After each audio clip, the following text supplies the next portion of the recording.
Can we ask you 73 questions? Please go ahead. How are you? I'm alive and I'm awake this morning. How's your week been so far? Oh wow. The week just began, but it's nice and sunny out, so that helps in a huge way lately.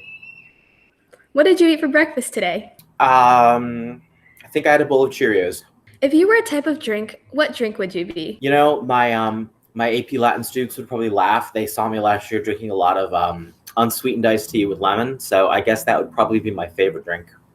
If you could have dinner with any historical figure, who would you have dinner with? Oh, history. Okay. Right now I'm reading the Aeneid with my AP students, so maybe I would say, I don't know if he's historical, but he's sort of a mytho-historic figure. Maybe I'll say Aeneas. Do you pour your milk into your cereal or your cereal into your milk? It depends on how awake I am and what I reach for first, in the cupboard or the fridge.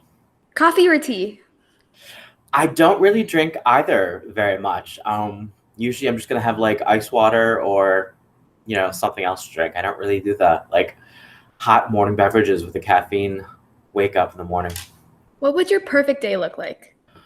A couple times I have spent a weekend at the beach with some old friends to celebrate their birthdays. They're a couple and their birthdays are like 3 days apart. And I have to say, I think a day that's spent mostly on the beach by the ocean, that ends with a sunset there is probably my favorite kind of vacation or way to spend the day so far. What is one thing you wish you could tell your younger self? I think I heard from a lot of adults, be yourself, don't be afraid to be yourself.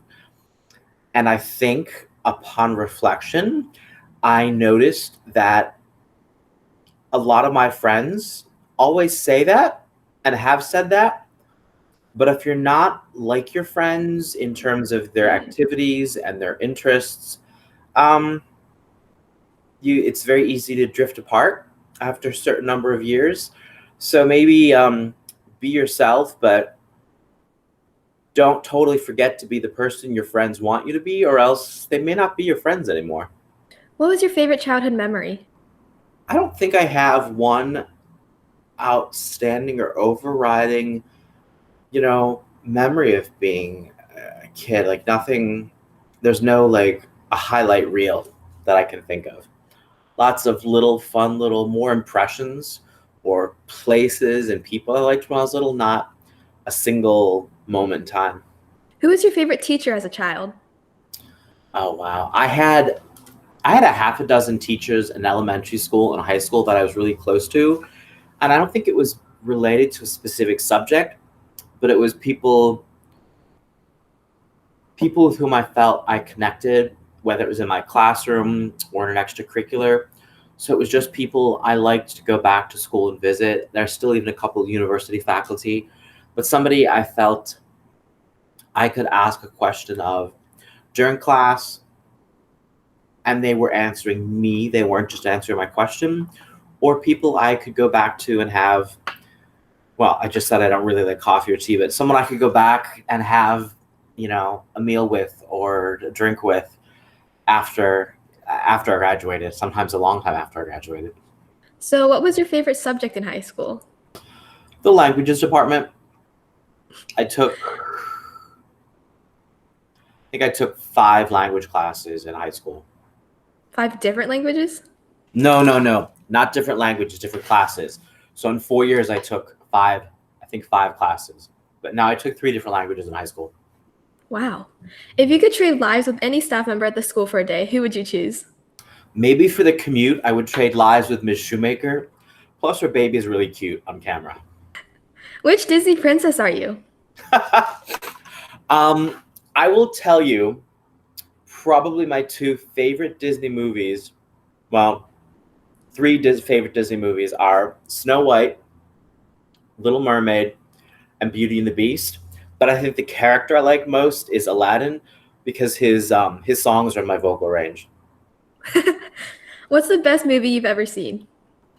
I think it's not the best because it's really good, but I think it's the best because it was one of the first like non-cartoon or non-kid movies I saw just at a sleepover with some friends in middle school, but it turned into a book I like to read and an author I like to read and a series of books I like to read. They're actually remaking it this year. It's called Dune. If there was a TV show about your life, what would be its name? This year, it might be called Stop This Train, I Want to Get Off. Who would you want to play you? Maybe because when I looked in the mirror this morning, I really, really, really hadn't shaved in a couple days. Uh, Colin, it's not Colin Firth. There's another actor. He's got a great Irish accent. Huh. I don't remember his name right now, but he never looks like he's shaved in any of his movies. His name is Colin somebody. I don't remember right now. Shucks. On that same vein, what are you most likely to become famous for? Absolutely, positively nothing.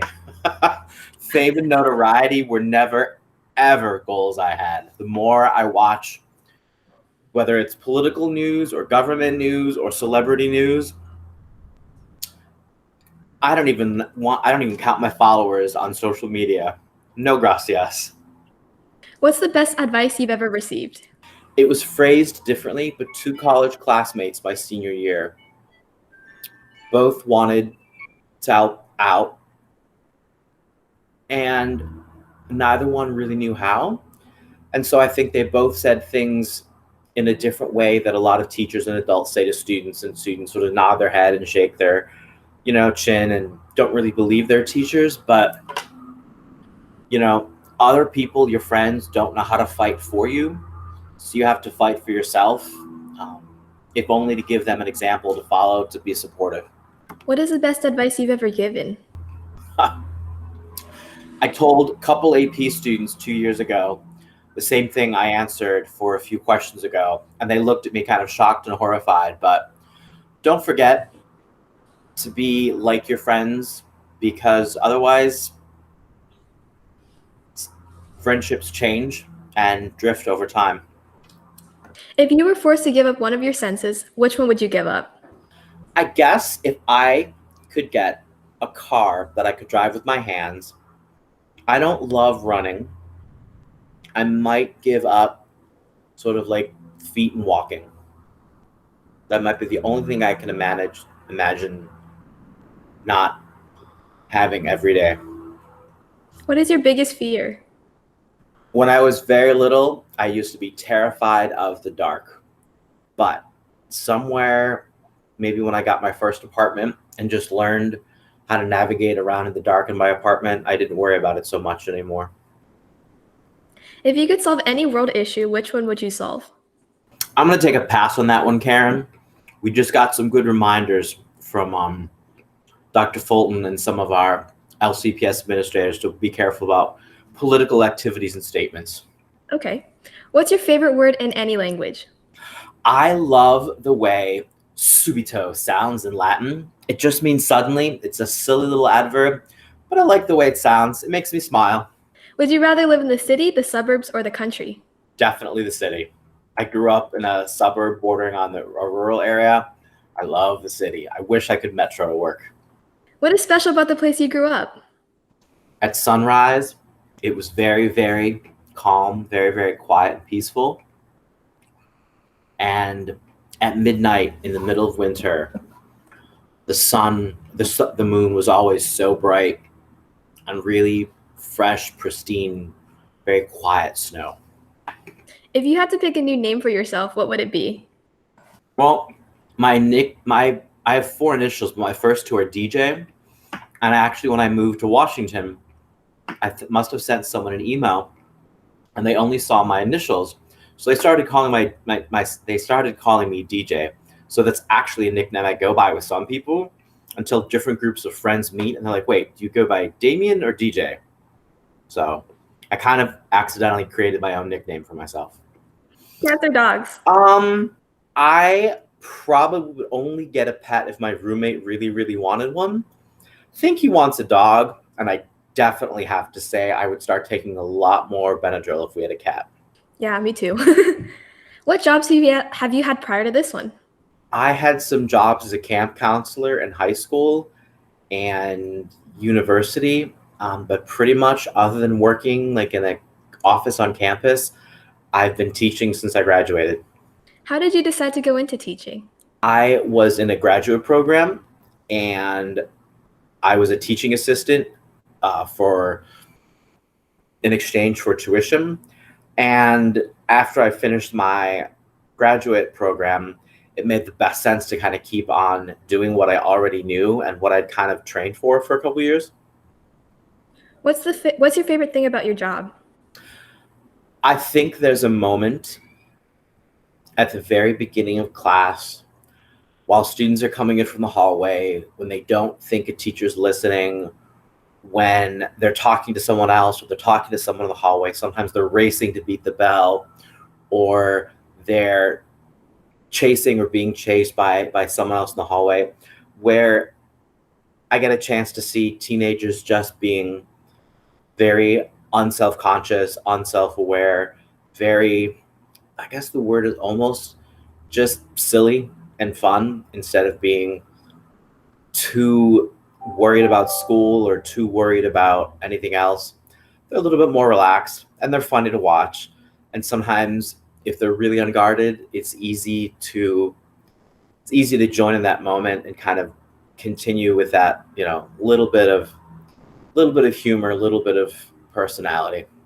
If you could have any job besides teaching, what would it be? You know, I always liked my job in an office on campus. So maybe I would be a secretary or a receptionist because I never minded that job. That job was just very easy, not easy, but it was always very organized. It was always very orderly. It was not the ninth week of the first marking period when everything is in chaos. If you could have any superpower, what would it be?